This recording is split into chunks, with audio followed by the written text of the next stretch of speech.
श्री स्वामी समर्थ मित्रांनो, हिंदू धर्मात देव उठणी एकादशीला खूप महत्त्व आहे. या दिवशी भगवान विष्णूची मनोभावे पूजा केली जाते. यामुळे मागील जन्माचे पाप धुतले जातात. यंदा देव उठणी एकादशी 12 नोव्हेंबरला साजरी केली जाणार आहे. परंतु एकादशीच्या दिवशी काही गोष्टी अशा आहेत ज्या चुकूनही करू नका, अन्यथा माता लक्ष्मी नाराज होऊ शकते. देव उठणी एकादशी व्रताच्या दिवशी राग, हिंसा, चोरी, गप्पा वगैरे करू नका. एकादशी व्रताच्या वेळी या गोष्टी केल्याने प्रतिष्ठेला हानी पोहोचते. उत्पन्नावर अशुभ प्रभाव देखील पडतो. देव उठणी एकादशीच्या दिवशी विड्याचे पान खाऊ नका. वास्तविक विड्याच्या पानाचे सेवन केल्याने माणसाच्या मनातील रजोगुणांची प्रवृत्ती वाढते. त्यामुळे देवशयनी एकादशीच्या दिवशी पान खाण्यास सक्त मनाई आहे. देव उठणी एकादशीच्या दिवशी महिलांनी चुकूनही केस धुवू नये. या दिवशी नखे कापणे देखील अशुभ मानले जाते. यामुळे दोष येतो आणि प्रगतीमध्ये अडथळे येऊ शकतात. एकादशीला तुळशी माता व्रत करते. अशा वेळी देव उठणी एकादशीला तुळशी मातेला जल अर्पण करू नका. तुळशीची पाने तोडू नका. पूजेत फक्त आधीच तुटलेली पाने वापरा. देव उठणी एकादशीला महिलांनी शारीरिक संबंध ठेवू नये. पितळेच्या भांड्यातील अन्न देखील खाऊ नका. इतरांच्या घरचे अन्न खाऊ नका. तसेच कोणाकडून खाद्यपदार्थ देखील उधार घेऊ नका. तर मित्रांनो, पौराणिक कथेनुसार एक नगर होते. त्या राजाच्या राज्यात सर्व लोक एकादशीचे व्रत करत असत. त्या राजाचा एक नियम होता. या दिवशी राज्यातील प्राणीही अन्न ग्रहण करत नव्हते. सर्वजण सर्व नियम काटेकोरपणे पाळत असत. एकदा या राज्यात दुसऱ्या राज्यातील एक व्यक्ती आला आणि त्याने राजाकडे कामावर ठेवण्याची विनंती केली. त्यांना आपली सारी हकीकत राजाला सांगितली. त्याची परिस्थिती पाहून राजाने त्याला होकार दिला. राजा म्हणाला, ठीक आहे, मी तुला नोकरी नक्कीच देईल, पण तुला एक अट मान्य करावी लागेल. अट अशी आहे की या राज्यात सर्वजण एकादशीचे व्रत करतात आणि हे व्रत पाळणे बंधनकारक आहे. त्यामुळे हे व्रत तुलाही पाळावे लागेल. या दिवशी तुम्ही अन्न घेऊ शकत नाही. राजाची ही अट त्या व्यक्तीने मान्य केली. काही दिवसांनी एकादशी आली आणि त्या व्यक्तीसह राज्यातील सर्व जनतेनेही व्रत केले. परंतु जसजसा दिवस सरत गेला तसतशी त्या व्यक्तीला खूप भूक लागत गेली आणि तो व्यक्ती राजाकडे पोहोचला. त्याने राजाला सांगितले की, हे राजा, फक्त फळांनी माझे पोट भरत नाही. माझी अन्न खाण्याची खूप इच्छा आहे. ते मिळाले नाही तर मी मरून जाईल. हे ऐकून राजाने त्याला अन्न दिले. तो नेहमीप्रमाणे नदीवर पोहोचला आणि अंघोळ करून अन्न शिजवू लागला. जेवण तयार झाल्यावर त्याने देवाला आवाहन केले, हे देवा, अन्न तयार आहे, भोजन करायला या.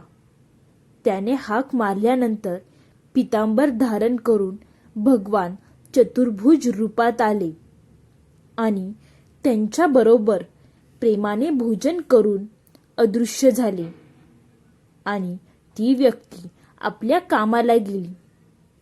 पुढच्या एकादशीला तो राजाला म्हणाला, महाराज, मला दुप्पट भोजन साहित्य द्या. त्या दिवशी मी उपाशीच राहिलो. राजाने कारण विचारल्यानंतर त्याने सांगितले की देवही आपल्यासोबत जेवतो, त्यामुळेच हे सामान आम्हा दोघांसाठी पुरत नाही. हे ऐकून राजाला आश्चर्य वाटले. तो म्हणाला, देव तुझ्यासोबत जेवतो यावर माझा विश्वास बसत नाही. मी खूप व्रत ठेवतो, पूजा करतो, पण देवाने मला कधीही दर्शन दिले नाही. आणि तुला कसे दिले? हे कसे शक्य आहे? राजाचे म्हणणे ऐकून तो म्हणाला, महाराज, तुमचा माझ्यावर विश्वास नसेल तर माझ्या सोबत चला आणि बघा. तेव्हा राजा देखील त्याच्या बरोबर गेला आणि राजा झाडामागे लपून बसला. त्या व्यक्तीने अन्न शिजवून संध्याकाळपर्यंत देवाला हाक मारली, पण देव आला नाही. शेवटी तो म्हणाला, देवा, तू आला नाहीस तर मी नदीत उडी मारून जीव देईल. त्याने सांगूनही भगवान विष्णू आले नाही. त्यानंतर तो प्राणाची आहुती देण्याच्या उद्देशाने नदीकडे निघाला. आपला प्राण सोडण्याचा त्याचा दृढ निश्चय पाहून भगवान विष्णू प्रकट झाले. त्याला थांबवले आणि एकत्र जेवायला बसले. जेवण झाल्यावर त्यांनी त्याला आपल्या विमानात बसवून आपल्या निवासस्थानी नेले. हे पाहून राजाला वाटले की जोपर्यंत मन शुद्ध होत नाही तोपर्यंत उपवासाचा काही उपयोग नाही. त्यामुळे उपवास करण्यासोबतच मन शुद्ध ठेवण्याची गरज आहे. राजानेही मनापासून व्रत करण्यास सुरुवात केली आणि त्यालाही स्वर्ग प्राप्ती झाली. याबद्दल आणखी एक कथा देखील प्रचलित आहे. एक राजा होता. त्याच्या राज्यातील सर्व प्रजा खूप सुखी होती. त्याच्या राज्यात एकादशीचे व्रत केले जात असे. सर्वजण त्या दिवशी फक्त फळेच खात असत. एकदा भगवंतांच्या मनात इच्छा झाली की आपण या राजाची परीक्षा घ्यावी. देवाने एका सुंदर स्त्रीचे रूप धारण केले आणि ते रस्त्याच्या कडेला बसले. तेव्हा राजा तेथून जात होता. त्याने त्या सुंदर स्त्रीला पाहिले आणि त्याला आश्चर्य वाटले. त्याने त्या स्त्रीला विचारले, हे सुंदरी, तू कोण आहेस आणि इथे का बसली आहेस? तेव्हा भगवंताचे रूप घेतलेली ती स्त्री म्हणाली, माझ्याकडे आश्रय नाही. या नगरात कोणीही माझ्या ओळखीचे नाही. मी कोणाकडे मदत मागू? राजा अगोदरच तिच्या रूपावरती मोहित झाला होता. तो तिला म्हणाला, तू माझ्या बरोबर चल, मी तुला राणी बनवतो. तेव्हा ती सुंदरी म्हणाली, मी तुझं म्हणणं मान्य करेल, पण तुला तुझं राज्य माझ्या स्वाधीन करावं लागेल. या राज्यावरती पूर्ण माझा अधिकार असेल. मी जे म्हणेल तेच तुला करावे लागेल. मी जे जेवण बनवेल तेच तुला खावे लागेल. राजा अगोदरच तिच्या सौंदर्यावरती भाळला गेला होता. त्यानं तिच्या सर्व अटी मान्य केल्या. पुढच्याच दिवशी एकादशी होती. राणीने हुकूम सोडला की बाजारात इतर दिवसांप्रमाणे अन्न विकलं गेलं पाहिजे. तिनं त्या दिवशी घरामध्ये मांस बनवले आणि राजाच्या समोर ठेवून त्यास ते खाण्यास सांगितले. तेव्हा राजा तिला म्हणाला, राणी, आज एकादशी आहे. मी तर फक्त फळेच खाणार आहे. तेव्हा राणीनं तिने ठेवलेल्या शर्तीबद्दल राजाला आठवण करून दिली आणि म्हणाली, मी जे बनवन ते तू खा, नाहीतर मी मोठ्या राजकुमाराचं शिर कापून टाकेल. राजा मोठा द्विधा परिस्थितीमध्ये पडला. त्याने आपली ही परिस्थिती जाऊन आपल्या राणीस सांगितली. तेव्हा ती राणी म्हणाली, राजा, ती जर का तुम्हाला आपल्या राजकुमाराचं शिर मागत आहे तर ते तुम्ही तिला देऊन टाका, कारण मुलगा पुन्हा मिळू शकतो, पण एकदा झालेला भ्रष्ट धर्म पुन्हा मिळू शकत नाही. त्याच वेळेला राजकुमार बाहेरून खेळून आला. त्याच्या आईच्या डोळ्यात अश्रू पाहून त्यानं आईस रडण्याचे कारण विचारले. तेव्हा आईने त्याला सर्व काही समजावून सांगितले. तेव्हा तो म्हणाला, मी माझं शिर देण्यास तयार आहे. माझ्यामुळे धर्म भ्रष्ट होता कामा नये. राजाचं मन खूपच दुःखी झालं. आपल्या मुलाचं शिर धडापासून वेगळं करण्यासाठी तयार झाला. तितक्यात सुंदरीचं रूप घेतलेले भगवान विष्णू तेथे प्रकट झाले आणि त्यांनी सर्व सत्य राजास सांगितले. भगवंत म्हणाले, राजा, तू तुझ्या या परीक्षेमध्ये पास झालास. मी तुझ्यावर प्रसन्न आहे. तुला हवा तो वर माग. हे सारं ऐकून राजाला देखील आनंद झाला. राजा भगवंतास हात जोडून म्हणाला, हे भगवंता, तुम्ही दिलेले सर्व काही माझ्याकडे आहे. आमचा उद्धार करा. त्याच वेळी तेथे आकाशातून एक विमान उतरले. राजाला आपले राज्य आपल्या पुत्राच्या स्वाधीन केले आणि तो विमानात बसून स्वर्गाकडे निघून गेला. देव उठणी एकादशीच्या दिवशी भगवान विष्णू 4 महिन्यांच्या योग निद्रेतून जागे होतात असे मानले जाते. या दिवशी व्रत करणाऱ्यांनी देव उठणी एकादशीच्या कथेचे वाचन करावे असे म्हटले जाते. या कथेचे वाचन केल्याने व्रताचा दुप्पट फळ मिळते. देव उठणी एकादशीला देवस्थान एकादशी आणि प्रबोधिनी एकादशी असे देखील म्हटले जाते. देव उठणी एकादशीच्या दिवशी भगवान विष्णूची विधिवत पूजा केल्याने सर्व प्रकारच्या पापांपासून मुक्ती मिळते असे मानले जाते.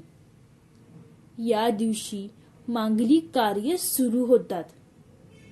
देव उठणी एकादशीच्या दिवशी भगवान विष्णूच्या शालिग्राम रूपाशी माता तुळशीचा विवाह केला जातो, ज्याला तुलसी विवाह असे म्हटले जाते. देव उठणी एकादशी बद्दल माहिती. देव उठणी एकादशी कार्तिक महिन्याच्या शुक्ल पक्षात येते. ही वर्षातील सर्वात मोठी एकादशी मानली जाते. या दिवशी उपवास आणि पूजा केल्याने सर्व प्रकारच्या पापांपासून मुक्ती मिळते. प्रबोधिनी एकादशी संबंधित एक पौराणिक कथा प्रचलित आहे. एकदा देवी लक्ष्मी भगवान विष्णूंना विचारते की, स्वामी, तुम्ही रात्रंदिवस जागता किंवा योग निद्रेमध्ये असता. असे केल्याने समस्त संसारमधील प्राण्यांना या कालावधीमध्ये खूपच अडचणींचा सामना करावा लागतो. म्हणूनच तुम्हाला दरवर्षी नियमानुसार झोप घेण्याची विनंती केली जाते. यामुळे मला विश्रांतीसाठीही थोडा वेळ मिळेल. लक्ष्मीजींचे म्हणणे ऐकून विष्णूजी हसतात आणि म्हणतात, देवी, तू बरोबर आहेस. माझ्या जागण्यामुळे सर्व देवांना आणि विशेषतः तुला त्रास होतो. माझ्यामुळे तुला वेळ मिळत नाही. शेवटी तुमच्या म्हणण्यानुसार आजपासून मी दरवर्षी 4 महिने पावसाळ्यात झोपेन माझ्या या झोपेला तात्पुरती झोप आणि प्रलयकालीन झोप म्हणतील. माझी ही छोटीशी निद्रा माझ्या भक्तांना खूप उपयोगी पडेल. या काळात मी तुझ्याबरोबर माझ्या भक्तांच्या घरी वास करी, जे माझ्या निद्रेच्या भावनेने माझी सेवा करतील आणि झोपेतच आनंदाने उन्नतीचा उत्सव आयोजित करतील. तर मित्रांनो, आत्ता आपण पाहूया की प्रबोधिनी एकादशीला काय करतात. क्षीरसागरात शयन करतात. श्री विष्णूंना उठवून मंगल कार्य आरंभ करण्याची प्रार्थना केली जाते. मंदिर आणि घरामध्ये उसांचे मंडप तयार करून सत्यनारायणाची पूजा केली जाते आणि त्यांना बोर आवळ्यांसह इतर मोसमी फळांचा नैवेद्य दाखवला जातो. मंडपात शालिग्राम आणि तुळशीचा विवाह आयोजित केला जातो.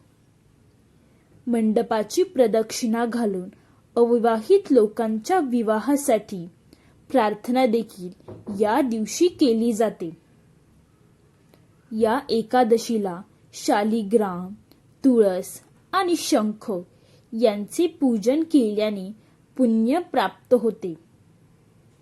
एकादशीला दिवे प्रज्वलित केले जातात आणि फटाके फोडून आनंद देखील साजरा केला जातो. देवउठणी एकादशीच्या व्रताचे नियम. या दिवशी निर्जल उपवास केला जातो. या व्रतामध्ये भगवान विष्णू किंवा आपल्या आवडत्या देवांची पूजा केली जाते. या दिवशी तामसिक अन्न, कांदा, लसूण, मांस, मद्य किंवा शिळे अन्न सेवन करू नये. देवउठणी एकादशीच्या तिथीला करायचे उपाय.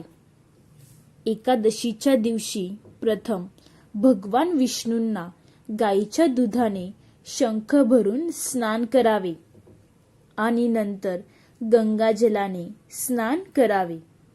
असे केल्याने व्यक्तीची आर्थिक समस्या दूर होते. भगवान विष्णूची पूजा करताना ओम नमो भगवते वासुदेवाय नमः या मंत्राचा जप करा.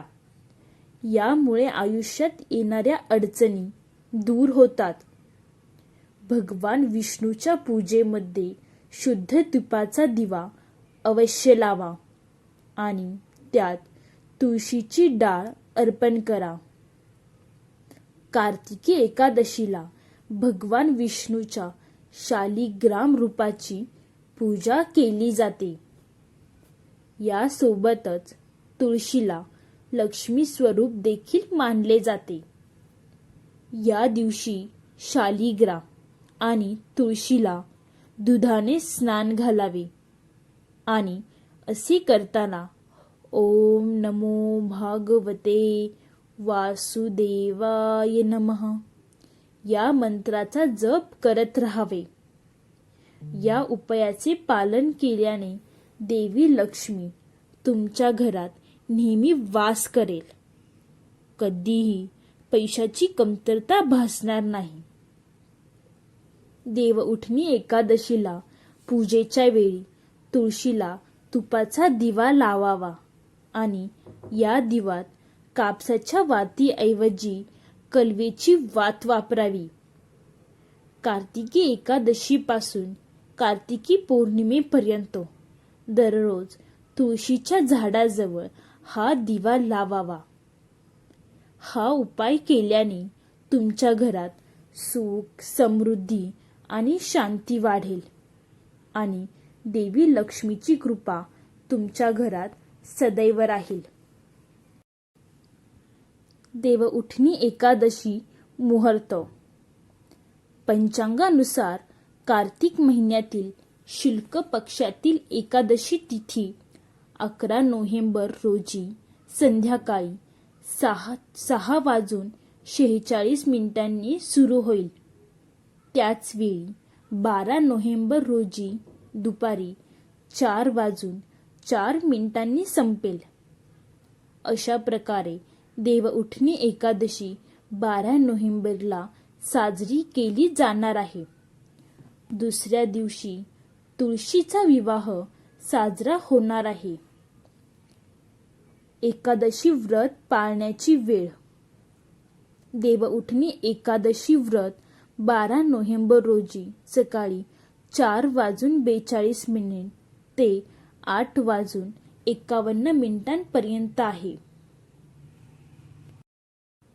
देवउठणी एकादशीच्या दिवशी भगवान विष्णू, देवी लक्ष्मी आणि तुळशीच्या झाडाची पूजा करावी. तसेच या दिवशी गरीब आणि गरजूंनी आपल्या क्षमतेनुसार अन्न, पैसा, उबदार कपडे दान करावेत. देवउठणी एकादशीच्या दिवशी पूजेच्या वेळी भोग अर्पण करताना विष्णूला तुळस अर्पण करावी. असे मानले जाते की तुळशीच्या पानांशिवाय विष्णू भोग स्वीकारत नाही. तर मित्रांनो, तुम्हाला ही माहिती, या कथा आवडल्या असतील तर व्हिडिओला एक लाईक नक्की करा. तसेच चॅनेलला सबस्क्राईब करायला विसरू नका, जेणेकरून आमच्या नवनवीन व्हिडिओ तुमच्यापर्यंत लवकरात लवकर पोहोचतील. धन्यवाद मित्रांनो. बोला श्री स्वामी समर्थ.